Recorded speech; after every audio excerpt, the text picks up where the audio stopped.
बिस्मिल्लाहिर्रहमानिर्रहीम, अस्सलाम वालेकुम स्टूडेंट्स। बेटा हम लोगों ने कल का जो टॉपिक किया था ना, जिसका नाम था सेंट्रीपिटल एक्सेलरेशन, मेरे अकॉर्डिंग इस चैप्टर का मोस्ट इंपॉर्टेंट टॉपिक था सेंट्रीपिटल एक्सेलरेशन। और उम्मीद यही है कि प्रॉपर वे में आप लोगों ने अपना काम कर लिया होगा। याद तो इतने अच्छा आप में से कोई भी नहीं कि जिसने किया हो, और किसी ने भी जब तक टेस्ट नहीं दिया जाएगा यहाँ पर आप टॉपिक याद नहीं करेंगे, ये मैं अच्छी तरह जानता हूँ आप लोगों को। लेकिन सेंट्रीपिटल एक्सेलरेशन का टॉपिक इंतहा इंपॉर्टेंट था, आता है पेपर में, बोर्ड के पेपर में बहुत ज़्यादा आता है। अगला जो इंपॉर्टेंट टॉपिक इस चैप्टर का, उस टॉपिक का नाम है angular momentum.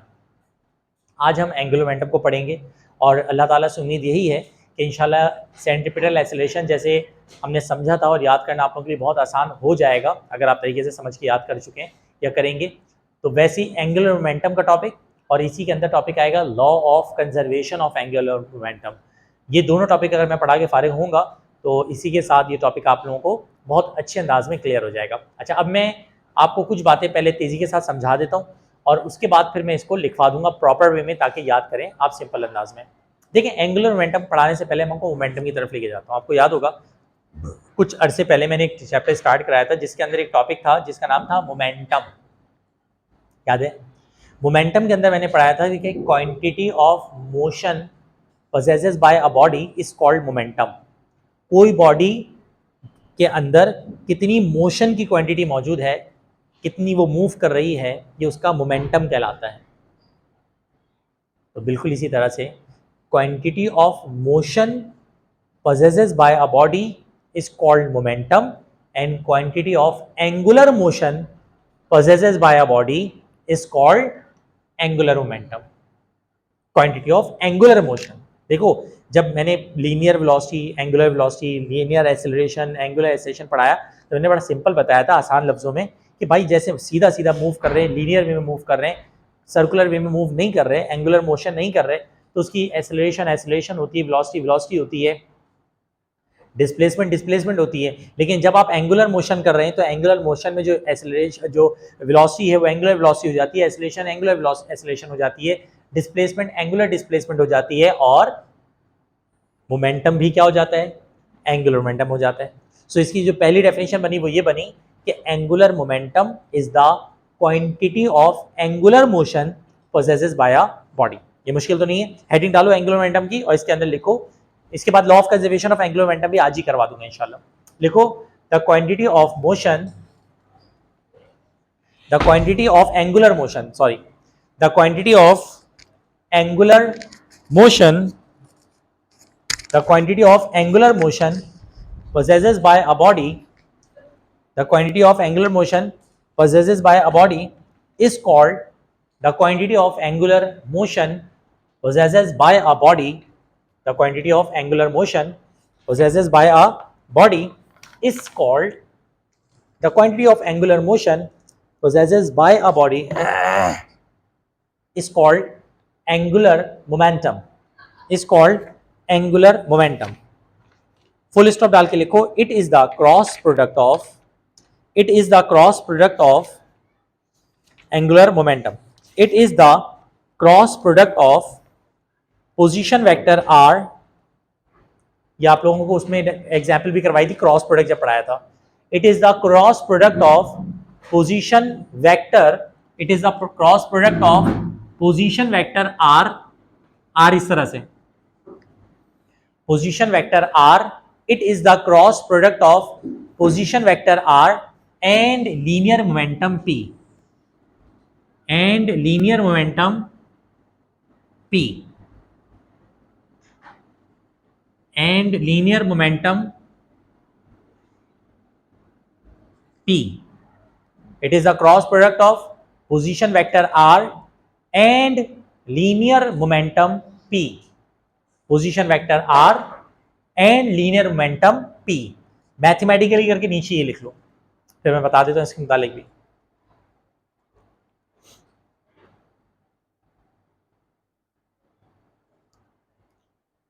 And linear momentum position vector r and linear momentum b. देखो जब कोई बॉडी,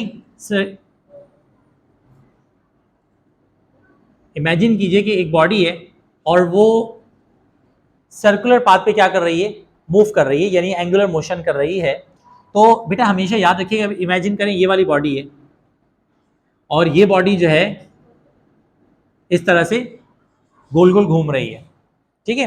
अब एंगुलर मोशन कर रही है ये, ठीक है। अगर ये एंगुलर मोशन कर रही है, इस बॉडी का मास m है, तो पहली बात ये कि बेटा याद रखिएगा ये जो बॉडी है इसका जो लीनियर मोमेंटम होगा वो इस तरह से होगा, ऐसे ही है ना। लेकिन बॉडी जा ऐसे नहीं रही है, लीनियर मोमेंटम है इस तरह से, लेकिन बॉडी यूं थोड़ी चली जाएगी, क्योंकि ये बॉडी यहां से अटैच हुई हुई है, तो लिहाजा ये body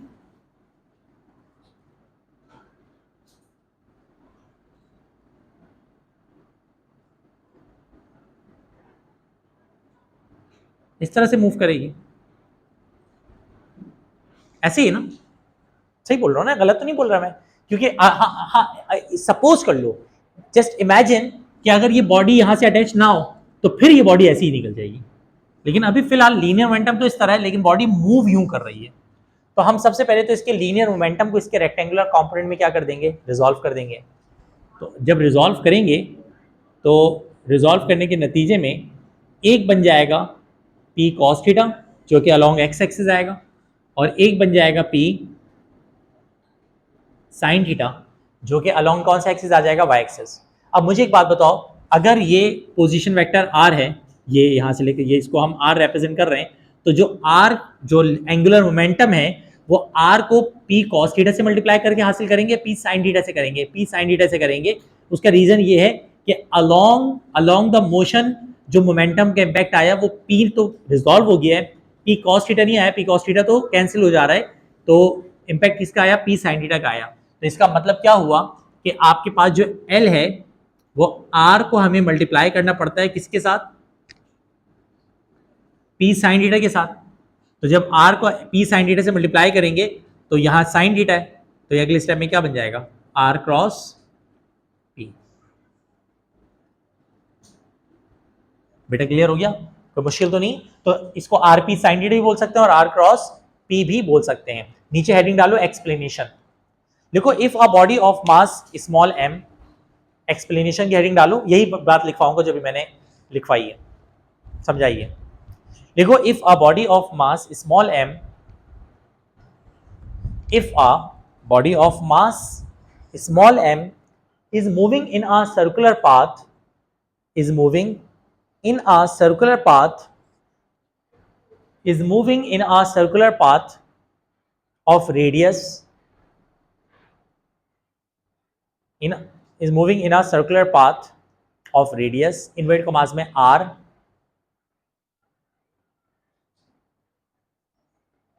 of radius, if a body of mass m, if a body of mass m, इसका जो इस बॉडी का मास है, ये जो बॉडी है हमारी, इस बॉडी का मास क्या है m, is moving in a circular path, is moving in a circular path of radius r, of radius r, then its linear momentum p can be resolved into its, then its linear momentum p for Pakistan, then its linear momentum p can be resolved into its rectangular components, linear momentum p can be resolved into its, can be resolved into its rectangular components, resolved into its rectangular components, rectangular components p cos theta and p sin theta, then its linear momentum p can be resolved into its rectangular components, it can be resolved into its rectangular components p cos theta and p sin theta, p cos theta and p sin theta as shown in figure, p cos theta and p sin theta as shown in figure, as shown in figure. Hence the angular momentum of the body will be, hence the angular momentum, hence the, hence तक पहुंच चुके, hence the angular momentum of a body will be, hence the angular momentum of body, hence the angular momentum of a body will be, hence the angular momentum of a body will be करके बेटा यहां से लेकर यहां तक लिख लीजिए।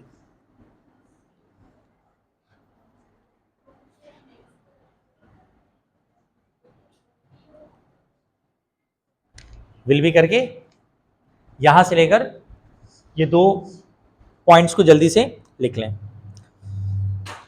नीचे लाइन चेंज करके लिखें पैराग्राफ पर आके, it is a vector quantity, ये दो लिख लिया, जल्दी जल्दी जल्दी लिख, टाइम कम है और मुकाबला सख्त है। बेटा लिख लिया, डन। नीचे लाइन चेंज करके लिखो, it is a vector quantity and in system international, क्योंकि इसमें डायरेक्शन होती है तो ये वेक्टर क्वांटिटी होती है। It is a vector quantity and in system international, system international को कैपिटल एस कैपिटल आई भी लिख सकते हैं। It is a vector quantity and in system international, it is a vector quantity and in system international its unit is, it is a vector quantity and in system international its unit is joule second. It is a vector quantity and in system international its unit is joule second, JS. In system international its unit is joule second. In system international its unit is joule second. लिख लिया बेटा, मुश्किल तो नहीं है। अच्छा अब देखो, एंगुलर मोमेंटम के मुतालिक तीन चीजें क्लियर की हमने। पहली बात, वेक्टर क्वांटिटी है, डायरेक्शन होती है इसमें, और ये आर यानी पोजीशन वेक्टर और पी लीनियर मोमेंटम का क्रॉस प्रोडक्ट होता है। एल जो है वो एंगुलर मोमेंटम को रिप्रेजेंट कर रहा है, यूनिट इसकी जूल सेकंड है, और ये आपके पास क्वांटिटी ऑफ एंगुलर मोशन है। ये टॉपिक जो मैंने भी पढ़ा है ये भी बहरहाल आता है साथ में मिक्स होके, लेकिन अब मेन टॉपिक स्टार्ट हो रहा है जो कि है law of conservation of angular momentum. Board के पेपर में बहुत ज्यादा ये वाला सवाल आता है कि state and proof law of conservation of angular momentum. ये सवाल जब भी आएगा तो ऐसे ही आएगा, state and proof law of conservation of angular momentum. Heading डाल दीजिए law of conservation of angular momentum की, हेडिंग डाल दीजिए लॉ ऑफ कंजर्वेशन ऑफ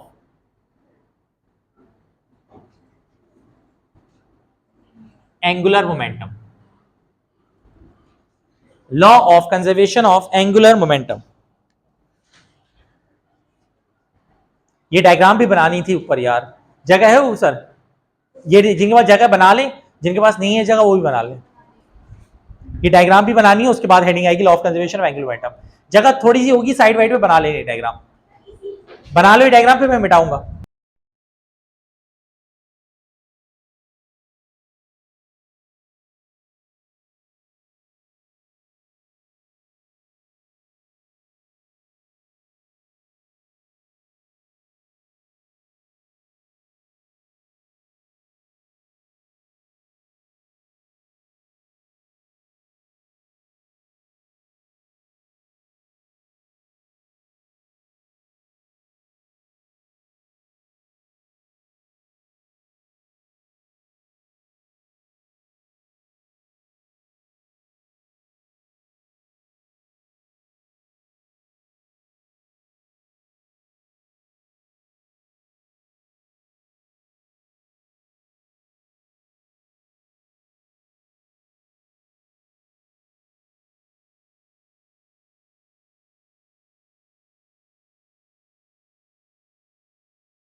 बेटा law of conservation of angular momentum की हेडिंग डाल दी, लिखो it states that if torque acting on a body is equal to zero, if torque acting on a body is equal to zero, then its angular momentum will be constant. Inverted commas में लिखना है, if torque acting on a body is equal to zero, then its angular momentum will be constant. If torque acting on a body is equal to zero, then its angular momentum will be constant. अगर body पे आप torque नहीं लगाओगे तो उसके angular momentum में भी change नहीं आएगा, यानी एंगुलर मोमेंटम में अगर चेंज लाना है तो उस पर क्या लगाना पड़ेगा, टॉर्क। तो दो बातें हैं, दोनों तो किसी तरह समझ में आ जानी चाहिए, कॉमन सेंस की बात है कि आप बॉडी, मैं बोलूं बॉडी पे धक्का नहीं लगाओगे बॉडी मूव नहीं करेगी, दूसरे तरह से मैं बोलूं कि बॉडी पे धक्का लगाओगे तो बॉडी मूव कर जाएगी, तो कॉमन सेंस की बात की है। तो यहां लॉ बना देते हैं इसी को, लॉ ऑफ धक्का, कि धक्का लगाओगे तो बॉडी मूव करेगी। इसी तरीके से ये जो मैंने बोला है ना कि बॉडी पे धक्का लगाओगे तो बॉडी मूव करेगी, ये कौन सा लॉ, ये भी फिजिक्स में पढ़ते हैं हम लोग, हम अल्लाह माफ करे फिजिक्स में पता नहीं क्या कुछ पढ़ते रहते हैं, ये भी फिजिक्स में पढ़ते हैं। पता है कौन सा लॉ है ये, Newton second law of motion. Newton second law of motion को अगर जाहिलों की जबान में पढ़ा जाए ना तो यही है कि बॉडी पे धक्का लगाओगे ना तो बॉडी मूव कर जाएगी, यही बोल के गया न्यूटन, और उसको हम लोग रट्टा मारते हैं, if force is applied on a body then it will produce an acceleration. अबे पढ़े लिखे लैंग्वेज में यही तो बोल रहे हैं वो, आप इंग्लिश को सुनो जरा तवज्जो से, if force applied on a body then it will produce an acceleration. आओ जाहिलों की तरह सुनो, अगर बॉडी पे धक्का लगाओगे बॉडी मूव कर जाएगी, यही तो है। हम इसको पढ़ते हैं, रट्टा लगाते हैं, भाई बहुत इंपॉर्टेंट टॉपिक है, ऐसा कुछ नहीं, कॉमन सेंस की बात कर रहे हैं, यहां पे भी यही बात है कि अगर बॉडी पे टॉर्क लगाओगे तो बॉडी में एंगुलर मोमेंटम आ जाएगा, और अगर बॉडी पे टॉर्क नहीं लगाओगे तो उसके एंगुलर मोमेंटम में चेंज भी नहीं आएगा। अगेन रिपीट कर रहा हूं sentence, if torque acting on a body is equal to zero then its angular momentum will be constant. मुश्किल तो नहीं है। अब लेकिन बोर्ड वाले तो सटियाए में ना, बोर्ड वाले कहते हैं इनको प्रूफ करके दो, इनको ये अगर इतने बोर्ड वाले वो होते हैं कि अगर ये बोले कि बताओ मेरे अब्बा कौन है, बोले ये हैं, बोले मेरे अब्बा कितने हैं, बोले एक हैं, बोले प्रूफ करके दो। तो हर चीज उनको क्या चाहिए, प्रूफ करके चाहिए। हमारी आधी जिंदगी क्या गुजर गई, प्रूफ करते करते गुजर गए, जिसका कोई काम नहीं है। हर चीज ये प्रूफ करो, ये तो ये प्रूफ करो। आपको ये भी इक्वेशन याद होगी, 2s is equal to bf square minus, ये प्रूफ करो, तीन तीन इक्वेशन कहीं काम आ रही है ये। कभी जिंदगी में गए हो कहीं नेकलेस लेने के लिए, किसी ब्रांड का परफ्यूम लेने के लिए, आपने कहा नहीं यार जे डॉट पे रुक गए, अब जरा एक काम करो ये इक्वेशन प्रूफ करो, फिर उसके बाद ये हमें 30% का डिस्काउंट मिल जाएगा। अबे उससे अच्छा था जितनी मेहनत यहाँ पे की, हम चैनल बना लेते, इंस्टाग्राम पे कुछ कर लेते, लाखों रुपए छाप रहे होते अभी ना। खैर पढ़ते हैं अब law of conservation of angular momentum. अब सुनो भाई, नहीं बात हाफिज साहब मैं सही कह रहा हूं, जितनी मेहनत हम लोग कर रहे हैं, law of conservation of angular momentum समझो। अब ये कहे लॉ तो समझ में आ गया ना, if torque acting on a body is equal to zero then its angular momentum will be, ये समझ में आ गया। वो कह रहे हैं इसको क्या करो, तो आओ प्रूफ करते हैं। अब छींक आ भी रही हो, शुक्र है आ गए अल्हम्दुलिल्लाह। Law of conservation of angular momentum, देखो इसको अगर प्रूफ करना है ना तो इसको प्रूफ करने के लिए 4 स्टेप्स हैं। मैं वर्डिंग लिख पाऊंगा, मेरे साथ लिखना मत। मुझे एक बात बताओ, अभी थोड़ी देर पहले पढ़ा है, 5 मिनट भी नहीं हुए, एल इज इक्वल टू क्या होता है, आर क्रॉस पी। सिर्फ स्टेप्स देखते रहना, मैं 2 मिनट के अंदर प्रूफ करवा दूंगा। एल इज इक्वल टू क्या होता है, आर क्रॉस पी। अगले स्टेप में अगर मैं इस स्टेप को इस तरह लिख दूं कि आर पी साइन थीटा, तो कोई प्रॉब्लम नहीं होनी चाहिए। क्रॉस हटेगा तो क्या लगेगा, बोलो ना भाई क्या लगेगा, साइन लगेगा। आगे बढ़ो, अगला स्टेप जो मैं करने जा रहा हूं वो अगर समझ में ना आए ना तो मुझे अफसोस जरूर होगा, लेकिन मैं साइड पे रेफरेंस दे देता हूं। आप लोगों को पता तो होगा यार कि पी इक्वल टू एमवी होता है, इतने भी नल्ले आप लोग नहीं है। पी इक्वल टू क्या होता है, एमवी, तो पी की जगह क्या आ गया भाई, एमवी। बोलो क्लियर है ना। अच्छा, मैं अगर आपसे एक पॉइंट बताता हूं आपको, मैथ्स का रूल कहता है भाई जो करना है करो। मैथ्स इस मामले में बहुत ज्यादा लिबरल है। मैथ्स कहता है कि भाई जो करना है करो, लेकिन लेफ्ट साइड और राइट साइड दोनों पे करना, मैं माइंड नहीं करूंगा। अब मैं दोनों साइड पे डिफरेंशिएट कर रहा हूं, मैं दोनों साइड पे क्या कर रहा हूं, डिफरेंशिएट। आप कहेंगे डिफरेंशिएट का पहले मतलब बताओ। डिफरेंशिएट का मतलब होता है कि आप उसको चेंज और डेल्टा डी से क्या करवा दें, डिवाइड करवा दें। उसमें चेंज लाएं और डेल्टा डी से क्या करवा दें, डिवाइड। वैसे तो डिफरेंशिएट में एक पूरा टॉपिक है ये, मैं सिर्फ अभी लपेटने के लिए कि समझ में आ जाए थोड़ा बहुत। सपोज करो मुझे एक्स को डिफरेंशिएट करना है, तो ये हो जाएगा delta x upon delta D, simple. मैं कह रहा हूं वाई को डिफरेंशिएट, दानिश को डिफरेंशिएट करो, तो दानिश को differentiate delta Danish upon delta D, ये हो गया डिफरेंशिएट। ठीक है, तो किसी भी चीज को फैक्टर को डिफरेंशिएट करने के लिए डेल्टा और डेल्टा टी से क्या करवाया जाता है, डिवाइड। तो मैं यहां पर भी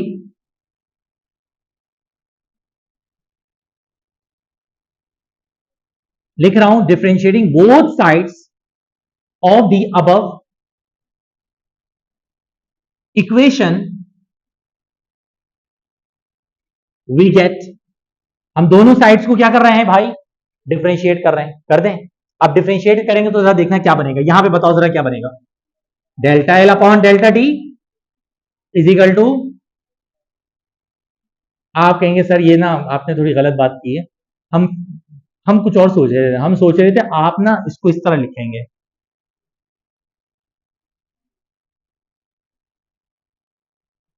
या फिर ये सोच रहे थे, या फिर अगर नहीं भी सोच रहे हैं तो सर ये तो बताएं आप आर के साथ क्यों नहीं लगाया, एम के साथ क्यों नहीं लगाया।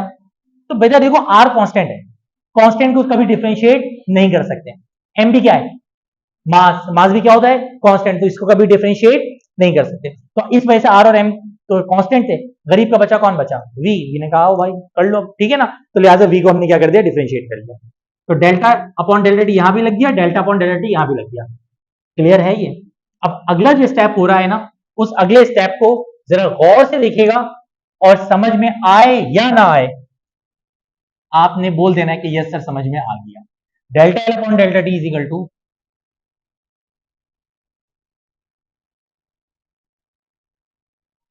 बोलो बेटा समझ में आ गया। आज जाना भी चाहिए, उसका रीजन पता है क्या है, 9 क्लास के टॉपिक में पढ़ के आए कि acceleration is the rate of change of loss, पढ़ के आए हो ना, delta v upon delta t is a, वाइज क्लियर है मेरा बेटा। तो delta v upon delta t की जगह क्या आ जाएगा, ए। ये देखो आर एम और delta v upon delta t की जगह ए। क्लियर। और बेटा अगर अगला वाला पॉइंट आपको समझ में ना आए तो चुल्लू भर पानी लीजिएगा अगेन, उसे बॉईल करने के लिए चढ़ा दीजिएगा और उसमें से जो भाप निकल रहा है उसको सूंघ के मर जाइएगा। अल्लाह ताला आप लोगों को उम्र दराजी बिल खैर अता फरमाए, मेरी दुआ है। बताइए समझ में आ गया है बेटा, वाहिद फार्मूला जो सबको याद होता है, और अगर ये फार्मूला भी याद ना हो तो उसको जीने का कोई हक नहीं है, ऐसा ही है ना, सबको याद होता है, एफ इजिकल टू क्या होता है, एम ए। मेरा बेटा क्लियर है। अब बेटा याद रखिएगा आर एफ साइन थीटा जो है ना, अगले स्टेप में मैं इसको इस तरह भी लिख सकता हूं, delta l upon delta t is equal to r cross f लिख सकता हूं। मैं गरीब हूं, जब मैं क्रॉस हटा रहा हूं तो साइन लगा रहा हूं, तो जब मैं साइन हटाऊंगा तो क्रॉस भी लगा सकता हूं, तो मैंने आर एफ साइन थीटा को आर क्रॉस एफ बना दिया। एनी ऑब्जेक्शन, मुश्किल तो नहीं है। अच्छा जी, अब हमारे पास बेटा आप लोगों को पता होना चाहिए कि टॉर्क किसके बराबर होता है, आर क्रॉस एफ। ये भी 9 क्लास में पढ़ के आते हैं आप लोग, टॉर्क किसके बराबर होता है, आर क्रॉस एफ। तो ये बन गया delta l upon delta t is equal to क्या, टॉर्क। पिक्चर भी खत्म नहीं हुई है, ये जो है ना एक बहुत इंपॉर्टेंट रिलेशन आया है यहां पर, अभी गेम खत्म नहीं हुआ है, लेकिन याद रखिएगा ये रिप्रेजेंट कर रहा है कि torque is the rate of change of angular momentum. तो कभी कभी बोर्ड के पेपर में ये भी आ जाता है कि prove torque is the rate of change of angular momentum. तो फिर आपने पता है क्या करना होता है, यहां तक लाके छोड़ देना होता है और उसके आगे लिख देना होता है कि हेंस टॉर्क इज द, जी एग्जैक्टली स्टेटमेंट भी आएगी, मतलब यहां से स्टार्ट करेंगे और वहां तक करेंगे। अगर वो कहे ना स्टेट, उसमें सवाल इस तरह करते हैं वो, define torque and prove torque is the rate of change of angular momentum, तो फिर टॉर्क की डेफिनेशन आई टॉपिक से, वो अलग टॉपिक है, और फिर यहां से यहां तक प्रूव किया जाएगा, ठीक है ना। तो hence torque is the rate of change of angular momentum. लेकिन अभी हमारा अभी हमारा टॉपिक ये नहीं है। Right now we have to prove law of conservation of angular momentum, and according to law of conservation of angular momentum, if torque acting on a body is equal to 0, then angular momentum will be constant, right? अब देखो सबसे पहले मैं लिख रहा हूं if torque is equal to 0, तब अगर टॉर्क 0 है तो जरा देखो क्या होगा, delta l upon delta t is equal to 0। बोलो भाई। अच्छा अगला स्टेप भी समझ में आ जाएगा, ये देखो इसका मतलब delta L is equal to 0, नहीं आया, क्या हुआ इसमें, अबे डेल्टा टी डिवाइड कर रहा है ना, वहां जाके मल्टीप्लाई करेगा तो 0 से क्या हो जाएगा, खत्म। तो delta L is equal to 0, अब ये वाला टॉपिक जरा देखो, इसका मतलब क्या हुआ, l is equal to constant. आप कहेंगे सर ऊपर से लेकर नीचे तक सब समझ में आया, ये क्या हुआ है, delta L is equal to zero और L is equal to constant. इस लाइन को ना समझाने देना मुझे तरीके से। डेल्टा एल जीरो है, ये समझ में आ गया, इसका मतलब है change in angular momentum zero है, और L is equal to constant है, इसका मतलब ये हुआ एल कॉन्स्टेंट है। तो इससे ये मतलब कैसे निकल गया, इसको मैं एक एग्जाम्पल के थ्रू समझाता हूँ। सपोज करो सर दानिश के पास इस वक्त 1000 रुपए मौजूद है, ठीक है। अभी आपने पूछा सर आपके पास कितने रुपए हैं, मैंने कहा भाई 1000 रुपए मेरे पास। तो क्या मेरे पास 0 रुपीज है, नहीं 1000 रुपए हैं। क्या मेरे पैसे 0 है, ना मेरे पैसे 1000 हैं। अच्छा, फिर मैं कल आया, 24 घंटे का चेंज आया मेरी जिंदगी में, डेल्टा टी का मतलब 24 घंटे का चेंज आ गया। आपने दोबारा मेरे पैसे चेक किए, आपने कहा सर कितने पैसे हैं आपके पास, मैंने कहा 1000 रुपए, मेरे पास कितने हैं 1000 रुपए। आप क्या ये बोलोगे कि सर के पैसों में जो है सर के पैसे 0 हैं, नहीं पैसे तो 1000 हैं। लेकिन आप एक वर्ड बोल सकते हो, सर के पैसों में चेंज 0 है। अब जरा फोकस करना, सर के पैसों में चेंज 0 है, सर के पैसों में चेंज 0 है, इसका मतलब हरगिज ये नहीं कि सर के पैसे 0 हैं। यहां पे एंगुलर मोमेंटम 0 नहीं बोल रहे, वो कह रहे हैं एंगुलर मोमेंटम का क्या 0 है, चेंज 0 है। यानी जो भी एंगुलर मोमेंटम था वही एंगुलर मोमेंटम रह रहा है, एंगुलर मोमेंटम का चेंज 0 है। तो इससे हमने क्या सीखा कि एंगुलर मोमेंटम इसका मतलब क्या है, कांस्टेंट। ये देखो चेंज इन एंगुलर मोमेंटम 0 है, it's mean angular momentum constant है। ये बिल्कुल वैसे ही कि सर दानिश के पैसों में चेंज 0 है, इसका मतलब सर दानिश के पैसे कांस्टेंट है, सेम है, एक जैसे। प्रूफ समझ में आ गया, मुश्किल तो नहीं है। अब आप तमाम बच्चों यहां से लेकर यहां तक एक एक स्टेप क्लियर है। ये हमारा लॉ ऑफ कंजर्वेशन ऑफ क्या है, एंगुलर मोमेंटम। हेडिंग डाल दी और अपना प्रूफ की हेडिंग डाल दी है। लिखो कंसीडर, कंसीडर बहुत करना पड़ता है हम लोगों को। लिखो consider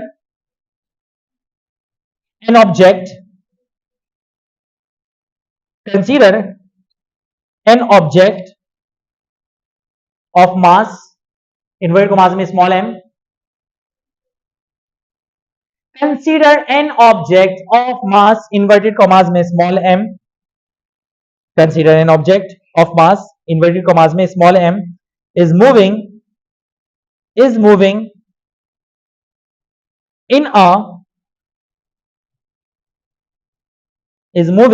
a circular path of radius r। मैं बिल्कुल वही वर्डिंग लिखा जो ऊपर लिखवाई थी मैंने, circular path of radius r, then its angular momentum will be radius r, then its angular momentum will be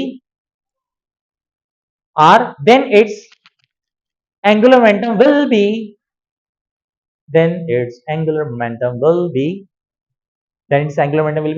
करके बेटा यहां से शुरू होना है और टिक टिक टिक टिक टिक टिक टिक क्या खत्म कर देना है। मैं आपको एक बताऊं बात, इस चैप्टर में जहां तक मेरा तजुर्बा है, दो टॉपिक, एक सेंटीपिटल एक्सेलरेशन वाला और एक ये वाला, अगर आप याद कर लें तो आपके लिए बड़ा फायदा हो जाएगा बोर्ड के पेपर में, क्योंकि इन दो में से एक टॉपिक मेरे हिसाब से बोर्ड के पेपर में इंशाल्लाह आ सकता है। नेक्स्ट क्लास में मुलाकात करेंगे। अल्लाह हाफिज।